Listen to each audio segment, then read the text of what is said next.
खेतीबाड़ी पर आधारित हमारे खास कार्यक्रम कृषि दर्शन में सभी किसान भाई बहनों का स्वागत है। मैं हूं मास्टर जी। मैं हूं रमनी बहन।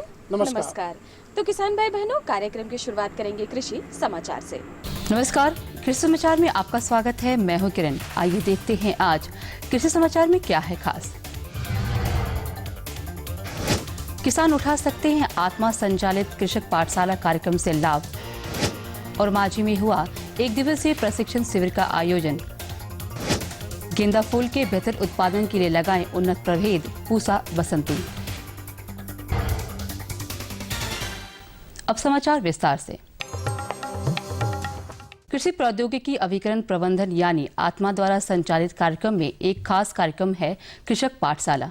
इस कार्यक्रम में गांव के चयनित किसान एक नियत स्थान पर तय समय पर पहुंचते हैं, जिन्हें कृषि संबंधी जानकारी प्रगतिशील किसानों द्वारा 6 चरणों में दी जाती है। इसमें प्रति कृषक पाठशाला को आर्थिक सहयोग के तौर पर 29,414 रुपए देने का प्रावधान है। बीते दिनों ओरमांझी स्थित किसान डेयरी फार्म में जैविक कृषि प्रणाली को लेकर एक प्रशिक्षण शिविर का आयोजन किया गया। प्रशिक्षण में BAO और BCO और बिरसा कृषि विश्वविद्यालय के छात्र और कई प्रगतिशील किसान शामिल हुए। प्रगतिशील किसान और कृषि विशेषज्ञों ने किसानों को जैविक खेती से होने वाले लाभ और रासायनिक दवाइयों तथा उर्वरकों से होने वाले दुष्प्रभाव के बारे में बताया। साथ ही मिट्टी सुधार, जैविक खाद, केचुआ खाद, जैविक कीटनाशी के उपयोग की भी जानकारी दी गई। अच्छे कृषि उत्पादों की ही बाजार में अच्छी कीमत मिलती है। किसान भाई अगर आम फूल गोभी की खेती कर रहे हो तो आकर्षक, स्वच्छ, बेदाग सफेद और बड़ा आकार का फूल गोभी उपजाने के लिए फसल पर मल्टीप्लेक्स या सूक्ष्म पोषक तत्वों वाले घोल का छिड़काव करें। फूल गोभी जितना बड़ा, सफेद और आकर्षक होता है, बाजार में उसकी उतनी ही अधिक मांग होती है और अच्छी कीमत भी मिलती है।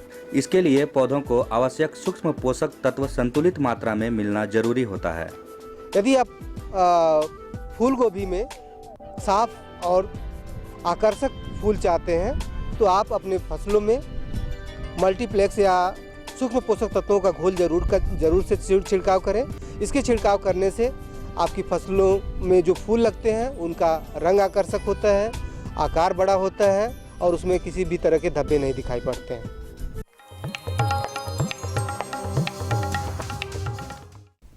राज्य के किसान बागवानी फसलों में गेंदा फूल की खेती से अच्छी आमदनी प्राप्त कर सकते हैं। किसान भाई अगर आप ये फसल लगाना चाहते हैं तो इसके बेहतर उत्पादन के लिए पूसा बसंती, पूसा नारंगी, lemon drop, orange drop, French गेंदा या सिराकोल नामक उन्नत प्रभेद लगा सकते हैं।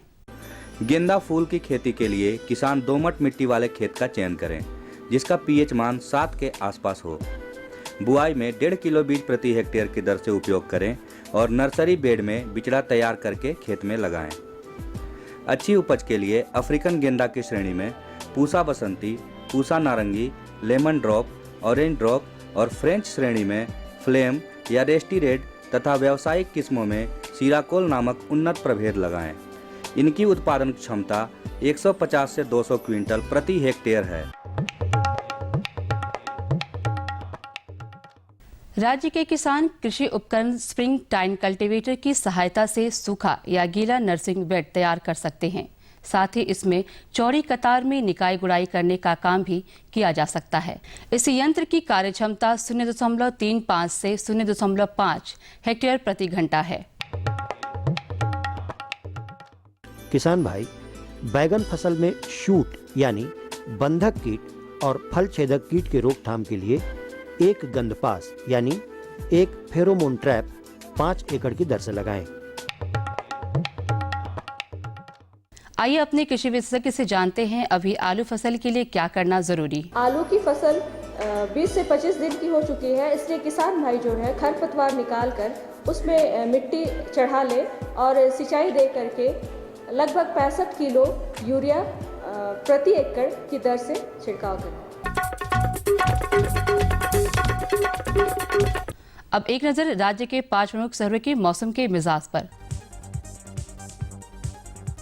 आज राज्य के 5 प्रमुख नगरों के अधिकतम और न्यूनतम तापमान कुछ इस प्रकार दर्ज किए गए। रांची का अधिकतम तापमान 24 डिग्री सेल्सियस और न्यूनतम 9 डिग्री सेल्सियस। जमशेदपुर का अधिकतम तापमान 24 डिग्री सेल्सियस और न्यूनतम 11 डिग्री सेल्सियस, मेदिनीनगर का अधिकतम तापमान 24 डिग्री सेल्सियस और न्यूनतम 8 डिग्री सेल्सियस, देवघर का अधिकतम तापमान 24 डिग्री सेल्सियस और न्यूनतम 12 डिग्री सेल्सियस, वहीं धनबाद का अधिकतम तापमान 24 डिग्री सेल्सियस और न्यूनतम 12 डिग्री सेल्सियस दर्ज किया गया।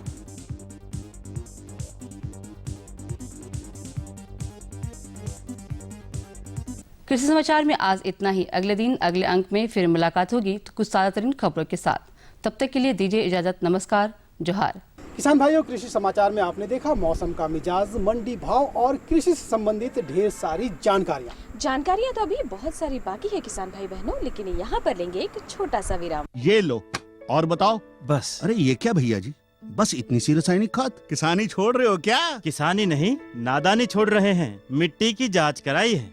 अब तो लालाजी जितनी जरूरत है उतने ही उर्वरक खेत में डालेंगे। हाँ, किसान भाई आज ही अपने जिले की नजदीकी भूमि परीक्षण प्रयोगशाला में मिट्टी की जांच जरूर करवाएं और मिट्टी में पोषक तत्व, नमी व पौधे के विकास को देखते हुए केवल जरूरत के अनुसार ही पोषक तत्व डालें। और हाँ, मिट्टी में गंधक, जस्ता, बोरोन जैसे सूक्ष्म पोषक तत्वों का पता लगाना भी न भूलें। उर्वरक और जैविक खाद के सही उपयोग से भूमि का उपजाऊपन बनाए रखें, उत्पादकता बढ़ाएं, खर्चा घटाएं और बहुमूल्य विदेशी मुद्रा बचाने में भी सहयोग दें। और हाँ, धीमी गति से नाइट्रोजन उपलब्ध कराने वाले उर्वरकों जैसे नीम लेपित यूरिया को प्राथमिकता दें और यूरिया का पत्तों पर छिड़काव करें। अरे वाह, तू तो सचमुच समझदार हो गया रे। अधिक जानकारी के लिए संपर्क करें जिला कृषि अधिकारी या किसान कॉल सेंटर। विराम के बाद एक बार फिर से सभी किसान भाई बहनों का स्वागत है। और अब बारी आती है जानकारी की। तो मास्टर जी, आज आप हमारे किसान भाई बहनों के लिए कौन सी नई जानकारी लेकर आए? मौसम जो है वो बदल रहा है और हमारे किसान भाई जो है खेती बाड़ी के साथ साथ पशुपालन भी बहुत बड़े पैमाने पर करते हैं। आज आप हमारे किसान भाई बहनों के लिए पशुओं के बारे में कुछ जानकारी लेकर आए। तो पशुओं को जो की देखभाल है, जिस तरह से बच्चों की देखभाल हम लोग करते हैं, अपनी देखभाल करते हैं, उसी तरह से पशुओं की देखभाल भी जरूरी है क्योंकि ठंड का मौसम है। तो आज बदलते मौसम में पशुओं की देखभाल कैसे करें, इसकी जानकारी देने के लिए हमारे विशेषज्ञ स्टूडियो में मौजूद हैं। तो सीधा उनके पास चलते हैं, लेकिन जाने से पहले नंबर होना जरूरी है और नंबर तो हमेशा आप बताती हैं। तो किसान भाई बहनों, उठाइए अपना फोन और कॉल कीजिए हमारे इस टोल फ्री नंबर पर। हमारा नंबर है 1800-3456519 और ये कॉल जो है बिल्कुल मुफ्त है। क्यों मास्टर जी? बिल्कुल मुफ्त है।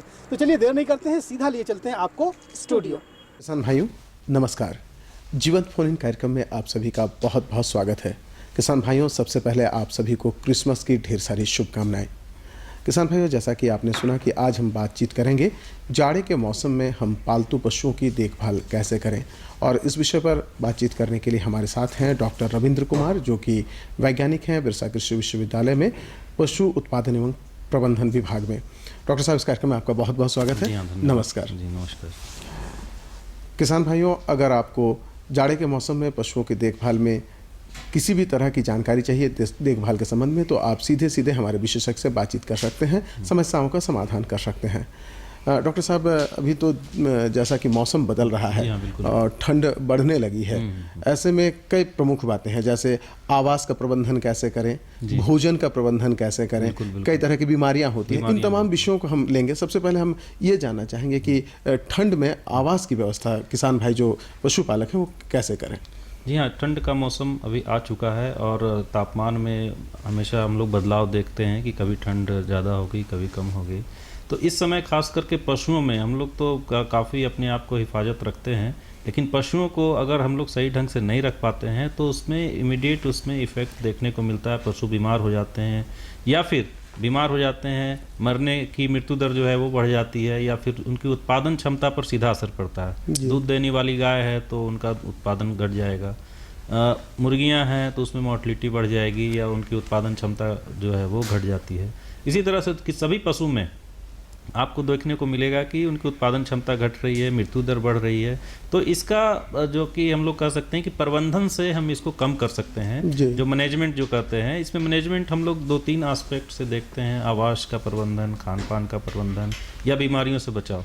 तो ये 3 तरह से हम लोग उसका बचाव करते हैं, जिससे कि हम लोग जो बदलते हुए मौसम है, ठंड का मौसम बढ़ रहा है, उससे बचा सकते हैं। तो जब आवास की हम लोग बात करते हैं तो आवास का बहुत ही ज़्यादा इफेक्ट पड़ता है, क्योंकि जो तापमान जो है, वातावरण का तापमान जो घट रहा है, और उस वातावरण के तापमान घटने के कारण पशुओं का जो शरीर का तापमान है उस पर सीधा असर पड़ता है। और हम लोग जानते हैं कि उसके शरीर का तापमान यदि घट जाता है वातावरण की तुलना में, तो फिर उसका असर जो है वो दिखने को मिलता है, जिसे कहते हैं कि पशुओं को ठंड लग गई है, जिससे मृत्यु दर बढ़ जाती है। तो ये जो हम लोग मेजरमेंट करते हैं कि कितना तापमान घट रहा है, बढ़ रहा है, ये एक तो टेम्परेचर से करते हैं, दूसरा रिलेटिव ह्यूमिडिटी से भी इसका मेजरमेंट करते हैं, जिसमें देखा जाता है कि रिलेटिव ह्यूमिडिटी अगर 72 के आसपास है, रिलेटिव ह्यूमिडिटी हम लोग निकालते हैं टेम्परेचर और ह्यूमिडिटी से, तो वो है तो ठीक है। अगर वो जो है कि घट रहा है तो फिर हम लोग देखते हैं कि जो है कि इसका प्रभाव हमारे पशुओं पे पड़ता है। बिल्कुल। तो जहाँ तक आवास की बात है, आवास की जो हम बात क्योंकि हवाएं भी अभी बहुत तेज चलती है, तो है, हम लोग को आवास के से ये कोशिश करनी चाहिए कि बाहर का जो वातावरण है उसका इफेक्ट जो है वो आवास में जो पशु रख रहे हैं उस पर ना पड़े। खास करके वैसे पशुपालक जो पशुओं को बाहर रखते हैं उनमें विशेष रूप से उनको ध्यान देने की जरूरत होती है। आवास में विशेष जो ध्यान देने की जरूरत होती है, इसमें हम बात करेंगे। पहले एक फोन ले लेते हैं। हेलो जी, नमस्कार, बहुत बहुत स्वागत है। जी सर, जी क्या प्रश्न है आपका? जी हमने जो ये बायस की जानकारी ली थी, क्या वो सही है पशुपालन करने के लिए? बाइफ, आप अपना प्रश्न एक बार फिर जो जी जी जी जी आपकी बात समझ में आ रही है, प्रश्न ठीक से साफ साफ सुनाई नहीं पड़ रही है आपकी आवाज। मतलब पूछ रहे थे कि जो बायस में कैसी होती है पशुपालन के लिए, वो जो होता है कि हम जैसे कि गाय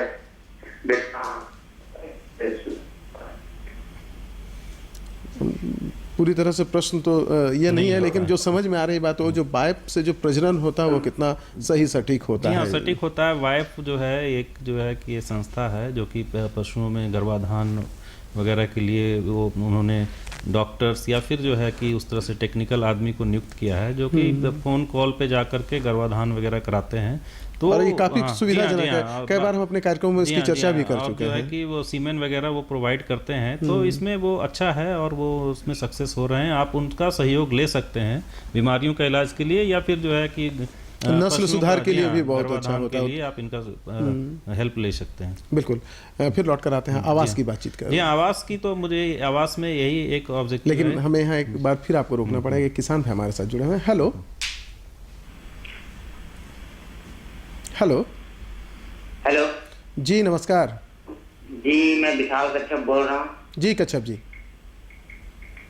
हेलो जी, आपकी आवाज आ रही है, बोलिए क्या प्रश्न है? जी, ये मुर्गी पालन के लिए ट्रेनिंग कहाँ से करें? जी जी जी बिल्कुल। जी हाँ, मुर्गी पालन के लिए मैं आपको बताना चाहता हूँ कि मुर्गी पालन जो कि है काफ़ी लाभदायक व्यवसाय है, और आप इसका प्रशिक्षण करना चाहते हैं तो रांची पशु चिकित्सा महाविद्यालय कांके में आप आएँ और वहाँ आकर प्रसार शिक्षा विभाग में जा कर के आप अपना आवेदन दे दें, और 200 रुपये इसके चार्ज लगते हैं, और 10 दिनों का वहाँ प्रशिक्षण की सुविधा होती है, जिसमें आपको थ्योरी और प्रैक्टिकल दोनों की जानकारी मिलती है। 10 दिन के बाद आपको सर्टिफिकेट भी दिया जाएगा, और ये 10 दिन का प्रशिक्षण आपके लिए काफ़ी लाभदायक होगा। बिल्कुल। फिर हम आवास की बात करें। जी हाँ, आवास में कोशिश यही करना चाहिए कि बाहरी वातावरण का प्रकोप जो है हमारे आवास के अंदर जो पशु हैं उसको उस वातावरण से हम बचाना चाहिए। इसके बचाने के लिए हम लोग क्या कर सकते हैं, ये मैं आपको संक्षेप में बताना चाहता हूँ। ये जानेंगे, लेकिन पहले एक फोन ले लेते हैं। हेलो हाँ, हमें गाय भैंस के बारे में जानकारी चाहिए। बिल्कुल। गाय भैंस का रखरखाव करते हैं जी, उसके बारे में जानकारी चाहिए। एक बार आप अपने प्रश्न को फिर दोहरा दें। जैसे ठंडे के मौसम में जी जी जी मतलब गाय रखरखाव करते हैं, उसके बारे में हमको इन्फॉर्मेशन चाहिए। जी, ठंड के मौसम में लगता है कि वो उत्पादन, हाँ, बहुत साफ सुनाई नहीं पड़ रही है उनकी आवाज़। वो क्या ठंड के मौसम में उत्पादन संबंधी कुछ उत्पादन संबंधी है कि ठंड के मौसम में गाय पर भी सीधा असर देखने को मिलता है। तो इसका प्रश्न आपको इससे ही मिल जाएगा जो हम लोग आवास की बात कर रहे हैं। तो बाहरी वातावरण से हम उसको बचा सकते हैं। इसके लिए जो सबसे जरूरी चीज़ है कि आप जो आवास का निर्माण करें और पशु को इंटेंसिव सिस्टम जो कहते हैं कि आवास में उसको बंद करके रखना है। तो इस समय खास करके जब ठंड का प्रकोप ज़्यादा होता है सुबह में और शाम में, आप उसको बंद कमरे में रखें। खिड़की दरवाजे जो भी वेंटिलेशन के लिए हम लोग देते हैं उसको भी अच्छी तरह से बंद कर दें। कोल्ड वेव से बचाना है, जो ठंडी हवा जो चलती है, तेज हवाएं जो चलती है, उसका अगर सीधा हमारे पशु पे उसका इफेक्ट होता है तो उसका ठंड लगने की ज़्यादा संभावना होती है। उत्पादन क्षमता कम हो सकती है या फिर मृत्यु दर भी बढ़ सकती है। जी, एक और फोन ले लेते हैं। हेलो हेलो जी, नमस्कार। नमस्ते जी, बहुत बहुत स्वागत है। क्या प्रश्न है आपका? जी, मेरे मुर्गी का जो है ना, जी जी, पंख में घाव हो गया है। अच्छा अच्छा, तो वही हम सोचे थे कैसे ठीक होगा। बिल्कुल, वो पंखों में घाव हो मेरा गया नाम ना पिंकी कुमारी है। जी पिंकी जी, आपको आपके प्रश्न का उत्तर अवश्य मिलेगा। जी हाँ, मुर्गी में जो घाव की संभावना आपने बताया कि घाव हो गया है, तो इससे आप उसका इलाज कर सकते हैं। इसके इलाज के लिए प्राथमिक उपचार मैं आपको बताऊं कि आप जो है एंटीसेप्टिक कोई भी दवा आप ले लें बाज़ार में, खास करके अगर टिंचर आयोडीन अगर बाज़ार में उपलब्ध हो, जैसे लाल रंग की दवा मिलती है वो लगा सकते हैं, पोटासियम परमैंगनेट लगा सकते हैं, फिटकरी का पानी लगा सकते हैं। उसके अलावा जो है कोई भी क्रीम ऊपर से लगा दें, एंटीसेप्टिक क्रीम, जो कि जो है फ्लाई रिपेलेंट, जो मक्खियाँ वहाँ पे बैठने ना दे, तो इसमें घाव जो है आप जो है कि तुरंत ठीक हो जाएगा। अगर ज़्यादा आपका घाव ज़्यादा हो चुका है या उसमें मवाद आ रहा है या फिर इन्फेक्शन हो गया है तो उसके लिए आप जो है डॉक्टर की सलाह लेकर के एंटीबायोटिक का कोई भी एंटीबायोटिक का उपयोग करते हैं तो आपकी मुर्गी जल्द ठीक हो जाएगी। बिल्कुल, उम्मीद है कि आपको आपके प्रश्न का उत्तर मिल गया होगा। डॉक्टर साहब, आवास की बात हम कर रहे थे और उसमें हमने किसान भाइयों को बताया कि जो ठंड सर्द हवाएं जो होती हैं उससे बचाना होगा, खास करके जो रात के मौसम में या अर्ली जो मॉर्निंग होता है उस समय पशुओं को चरने के लिए ना भेजें आप बाहर, इस समय जब ठंड का प्रकोप ज़्यादा होता है। दूसरी बात जो है कि आप ठंड का प्रकोप जो ज़्यादा होता है वो आप पशु को घर में भी रख रहे हैं और फर्श पे अगर वेडिंग नहीं दे रहे हैं, बिछावन नहीं दे रहे हैं, तो उससे भी ठंड का प्रकोप हो सकता है। पशुओं को ठंड लग सकती है क्योंकि ज़मीन पे जब पशु बैठते हैं तो फर्श जो है वो काफ़ी ठंडा होता है, तो उससे जो है वो शरीर में उसको ठंड लगने की संभावना ज़्यादा हो जाती है। तो उस समय आप पुआल दे दें या जूट का जो बोरा होता है वो बिछा दें। इसके अलावा अगर बहुत ज़्यादा ठंड ज़्यादा हो रही है तो आप पशुओं को उड़ा करके भी रख सकते हैं, बोरा वगैरह उसके शरीर पर रख दें, इस तरह से कर सकते हैं। दूसरी चीज़ है कि आवास में जो है कि आप ये कोशिश करें कि किसी तरह का मॉइस्चर नहीं हो, बिल्कुल आर्द्रता उसमें ज़्यादा हाँ, आर्द्रता नहीं हो। खास करके बहुत सारे आवास हैं कि गीले रहते हैं, जी जी, उसको साफ रखना है, उसको बिल्कुल सूखा रखना है। जी, एक फोन ले लेते हैं। हेलो जी, नमस्ते, गुड इवनिंग। गुड इवनिंग, नमस्ते, बहुत बहुत स्वागत है। जी, मेरा नाम कृष्ण मुरारी महतो, हम भोपाल से बोल रहे हैं। जी महतो जी, क्या प्रश्न है आपका? जी, बोल रहे हैं कि हमारी गाय है जो पतला गोबर देती है उसका क्या करेंगे? ठंड के मौसम में कुछ है उसका अच्छा दवा? जी जी जी हाँ, पतला गोबर जो आपकी गाय दे रही है उसका मुख्य कारण ये है कि खास करके जब ठंड के मौसम में आप जो है सुबह सुबह जब आप हरा चारा देते हैं उससे भी ये हो सकता है। या पतला गोबर का एक और संभावना है कि आपके जो कृमि होंगे, पेट में जो कृमि है उसके कारण भी हो सकता है। या फिर जो है कि आप जो आहार दे रहे हैं उसके कारण भी हो सकता है। आप जो आहार दे रहे हैं उसमें आप संतुलित आहार दें, मकई, चोकर और खल्ली का मिश्रण उनको दें। और जो है कि आप जो अभी फ़िलहाल जो आहार दे रहे हैं या घास दे रहे हैं या कुट्टी दे रहे हैं उसको आप बंद कर दें। इससे भी जो है कि पतला दस्त हो सकता है। इसके लिए आप पतला दस्त रोकने के लिए आप जो है कि दवाएं उपलब्ध है, वो दवा लेकर के डॉक्टर की सलाह लेकर के आप उसको दवा दे करके इससे जो है कि दस्त को कम कर सकते हैं। और आप जो है डिवर्मिंग का जो है अगर गोबर से गंध आ रहा है दस्त के से तो आप जो है डॉक्टर की सलाह ले करके कृमिनाशक दवा उसको दें, जिससे आपका तुरंत इससे प्रभाव जो है आपको देखने को मिलेगा। बिल्कुल बिल्कुल। हेलो। हाँ हेलो जी, नमस्कार, बहुत बहुत स्वागत है। हाँ नमस्कार सर जी, हम बुढ़ों से बोल रहे हैं। जी, कौन बोल रहे हैं? राजू लोहार। जी राजू जी, मेरा बैल का जीप के अंदर जब हो गया था, चपका हो गया था, फूल गया था। अब उसको तो किसी तरह ठीक किए, फिटकोरे उसके दे के, अब दूसरा को हो गया है, तो क्या किया जाएगा?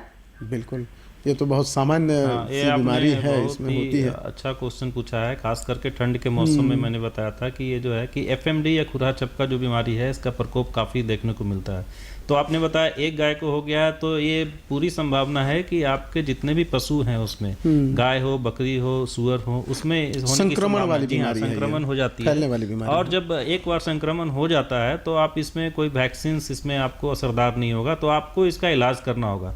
इलाज भी, चूंकि ये विषाणु जनित रोग है, तो आपका कोई इलाज भी इसमें जो है परफेक्ट इलाज इसका नहीं है और कोई दवा भी ऐसा नहीं है जिससे कि इसका इलाज किया जा सके। तो इसके लिए जो है कि आप सिम्टोमेटिक ट्रीटमेंट कर सकते हैं, लक्षण के आधार पर इसको दवा दे सकते हैं। जैसे आपने बताया मुंह में छाला हो गया, तो आप जैसे मुंह में छाला हो गया है तो बोरोग्लिसरीन आप लगाएं दांत जो आपका जीभ है उस पर, और आप कोशिश करें, क्योंकि खास करके जो है एफएमडी या खुरहा नामक जो बीमारी होती है, इसमें पशु बीमारी से कम मरता है और दूसरे सेकेंडरी इन्फेक्शन से जो है उसमें ज़्यादा मरता है। जैसे कि खाना ठीक से नहीं खा रहा है, भूखे रह गया, तो दूसरी तरह की बीमारियों का प्रकोप हो जाता है। तो आप कोशिश करें कि जानवर को दाना खिलाने का कोशिश करें और लिक्विड आहार, तरल पदार्थ देने का कोशिश करें। नहीं तो आप सूखा आहार देंगे तो उसमें काफ़ी दर्द होता है, उसको जीभ में या मुंह में जो छाले पड़ते हैं वो फूटने की संभावना होती है। इसके अलावा आप जो है फिटकरी का पानी से आप धो रहे हैं वो आप धोएं। जीभ पे जहाँ जहाँ आपको छाला दिख रहा है वहाँ पे बोरोग्लिसरीन लगाएं। पोटासियम परमैंगनेट का भी लेप लगा सकते हैं, जिससे कि है इससे जो है कि वो जो छाले पड़ गए हैं वो आपके ठीक हो जाएंगे और धीरे धीरे आपके पशु जो हैं वो फिर से उनको सुधार हो सकता है। इसके साथ में आप जो है कि डॉक्टर की सलाह लेकर अवश्य ले लें, एंटीबायोटिक जो है बिल्कुल, उसका ट्रीटमेंट आप एक और फोन ले लेते हैं। हेलो। हाँ हेलो, नमस्कार गुरुजी। जी नमस्कार। हम बबीता चुटिया से बोल रहे हैं। जी बबीता जी बोलिए। हमको गाय पालन के बारे में जानना है। वो गाय है ना, गोबर पतला दे रही है, उसी के बारे में हमको जानना है। बिल्कुल, थोड़ी देर पहले हमारी चर्चा भी इस विषय पर हुई, फिर भी हाँ, गोबर पतला हो रहा है, इसका बहुत कारण हो सकता है। आप पहले कारण का पता करें।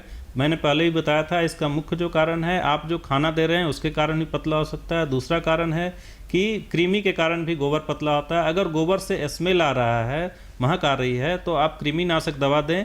और इससे पहले जो है कि गोबर पतला हो रहा है उसमें एस्ट्रिंजेंट जो है कि मैं किसी दवा का नाम नहीं लेना चाहूँगा, लेकिन एस्ट्रिंजेंट जो है जो कि तुरंत जो है गोबर को कम करता है, पतला को वो ठीक करता है, वो दवा आप डॉक्टर की सलाह लेकर के दें। उसके अलावा आप ये देखें कि क्या कारण है जिसके कारण गोबर पतला हो रहा है, उस कारण को ठीक करें और कृमिनाशक दवा अवश्य आप अपने पशु को दें, जिसका आपको इसका असर देखने को मिलेगा। बिल्कुल। जो किसान भाई अभी ठंड के मौसम में अपने पशुओं को खाना देते हैं, जो खान पान होता है, उसमें किन सब बातों का ध्यान रखा जाए? खान पान में अब मैं बताऊं आपको कि ठंड के मौसम में अगर कहेंगे कि किन पशुओं पे ज़्यादा प्रकोप होता है, तो इसमें आप देखेंगे कि जो छोटे बच्चे हैं, छौने हैं, उसमें ज़्यादा इनमें देखने को प्रकोप मिलता है। दूसरा, जो बीमार पशु है उस पर आप ठंड का प्रकोप ज़्यादा मिलेगा। तीसरा, जिनको वैसे पशु जिसको संतुलित आहार नहीं मिल रहा है, जो दुबले पतले हो गए, उनमें तुरंत जो है इसका असर देखने को मिलता है और इस तरह के पशु में मृत्यु दर बढ़ जाती है। जी, यहाँ हम आपको रोकना चाहें, पहले एक फोन ले लेते हैं। हेलो। हेलो जी नमस्कार। नमस्ते सर। जी क्या प्रश्न है आपका? जी, ठंड के दिन में हमारे मुर्गी क्यों मर जाती है? अच्छा, ठंड के दिनों में मुर्गियाँ क्यों मर जाती हैं? जी हाँ, ये ठंड के दिन में ये क्यों मर जाती है, इसका यही कारण है कि मुर्गियों को ठंड लग जाती है। और मुर्गियां जो मैं बताऊं, खास करके ब्रॉयलर्स, जिसको जो मीट के लिए हम लोग उत्पादन करते हैं, ये ठंड से काफ़ी सेंसिटिव होती है। जी, थोड़े बहुत तापमान 2-3 डिग्री 1 डिग्री भी कम या ज़्यादा होता है तो उसका सीधा असर देखने को मिलता है। जी, तो आप इसके लिए जब आप मुर्गी पालन कर रहे हैं और ख़ास करके जब चूजे हैं इसमें जो ज़्यादा मरते हैं, तो इसमें टेम्परेचर बहुत ही ज़रूरी है, तापमान। उसके लिए आप लाइट या बल्ब दे करके या अंगीठी जला करके कमरे को सभी तरफ से बंद करके और मुर्गियां को रखें और तापमान मेंटेन करें। तापमान कितना मेंटेन करना है? 95 डिग्री फ़ारेनहाइट जो है पहला सप्ताह में, दूसरा सप्ताह में 90 डिग्री फ़ारेनहाइट, तीसरा सप्ताह में जो है कि 85 डिग्री फ़ारेनहाइट, फिर 80 डिग्री फ़ारेनहाइट। और इस तरह से जब मुर्गियाँ बड़ी हो जाती है, जब 1-1.5 महीने की हो जाती है, तो आप 70 से 75 डिग्री फ़ारेनहाइट पे उसका तापमान को मेंटेन करें। और इस तापमान, अगर आप सही तापमान देंगे और टीकाकरण करेंगे तो आपकी मुर्गियाँ नहीं मरेगी और आपको इससे होने वाली हानि से आप बच सकते हैं। बिल्कुल। हेलो। हाँ सर। जी नमस्कार। हाँ, बोल रहे थे सर कि गाय के खूर में जख्म हो गया। जी जी जी। इसके वजह से पूछना चाह रहे हैं सर। जी बिल्कुल। जी हाँ, गाय का खुर में जो जख्म हो गया, मैं आपको बताऊं कि एक इसका ये खुरहा का भी लक्षण हो सकता है और इसमें इससे काफ़ी परेशानियां होती है गाय को। अगर वो दूध देने वाली गाय है तो तुरंत उसका सीधा असर उत्पादन पे पड़ेगा और दूध कम हो जाती है। तो अगर आपके खुर में जख्म हो गया है तो तुरंत उसकी सफाई करें और उसका ड्रेसिंग करें। अब आप ये देखें कि गाय का खुर में जो जख्म हुआ उसमें कीड़े हैं कि नहीं। अगर उसमें कीड़े पाए जाते हैं, इसको मैगॉट्स कहते हैं, तो आप तारपीन का तेल उसमें डाल करके सारे कीड़े को निकाल करके फिर उसमें टिंचर आयोडीन नामक जो दवा आता है वो आप उससे अच्छी तरह से उसको पेंट करें घाव को, और उसमें जो है कि मक्खी भगाने वाली जो मलहम आती है वो आप ले लें, कोई भी मलहम, और उसको ऊपर से लगा दें। अगर बहुत ज़्यादा घाव हो गया, गड्ढा ज़्यादा हो गया, तो उसमें टिंचर आयोडीन का वो कॉटन में लगा करके और गॉज में करके और उसको अंदर डाल करके छोड़ दें। आप इस तरह से डेली ड्रेसिंग करेंगे 3 से 4 दिन या 5 दिन में आपका घाव भर जाएगा और आपके पशु ठीक हो जाएंगे। बिल्कुल।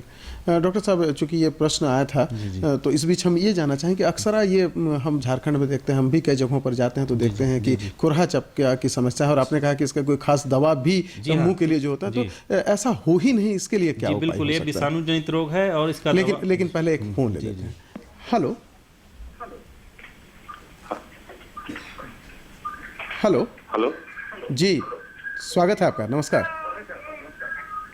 नमस्कार सर, मैं जगदीश तिर्की बोल रहा था भंडा टोली से। जी सर, ये हम लोग का गाय है लेकिन थोड़ा लेट में बच्चा देती है, तो हम सोच रहे हैं कि गाय जर्सी वाला गाय लूं या देहाती लूं। तो कौन सी गाय है आपके पास? कहाँ से लें? आपकी गाय भी जो है देहाती वाला छोटा। अच्छा अच्छा अच्छा जी, तो कहाँ से लें उस जानकारी जी? आप जो गाय आपको लेना है, तो मैं बताऊं कि आप यदि दूध उत्पादन के लिए गाय लेना चाहते हैं तो झारखंड के लिए क्रॉस ब्रेड सबसे अच्छा है। जो संकर नस्ल की जो गाय होती है, खास करके जो जर्सी का जो संकर नस्ल है वो आप ले सकते हैं। और जो कहाँ से लेना है इसकी विस्तृत जानकारी आपको यदि लेनी है तो आप हमारे रांची पशु चिकित्सा महाविद्यालय में आएँ और वहाँ आकर के जो कि पशु उत्पादन एवं प्रबंधन विभाग में जो गाय के विशेषज्ञ हैं उनसे आप जो है आकर के इसकी राय ले सकते हैं। बिल्कुल। किसान भाइयों, ये विषय बहुत बड़ा है और हम जानते हैं कि आपके पास बहुत सारी जानकारियां हम नहीं पहुंचा पाए। किसी कार्यक्रम में फिर हम इन बातों की चर्चा करेंगे और आपको जानकारी देंगे, क्योंकि समय की अपनी सीमा है। डॉक्टर साहब, आपने इतनी अच्छी जानकारी दी, इसके लिए आपका बहुत बहुत धन्यवाद। और किसान भाइयों, आपसे भी चाहते हैं इजाज़त। नमस्कार, जोहार।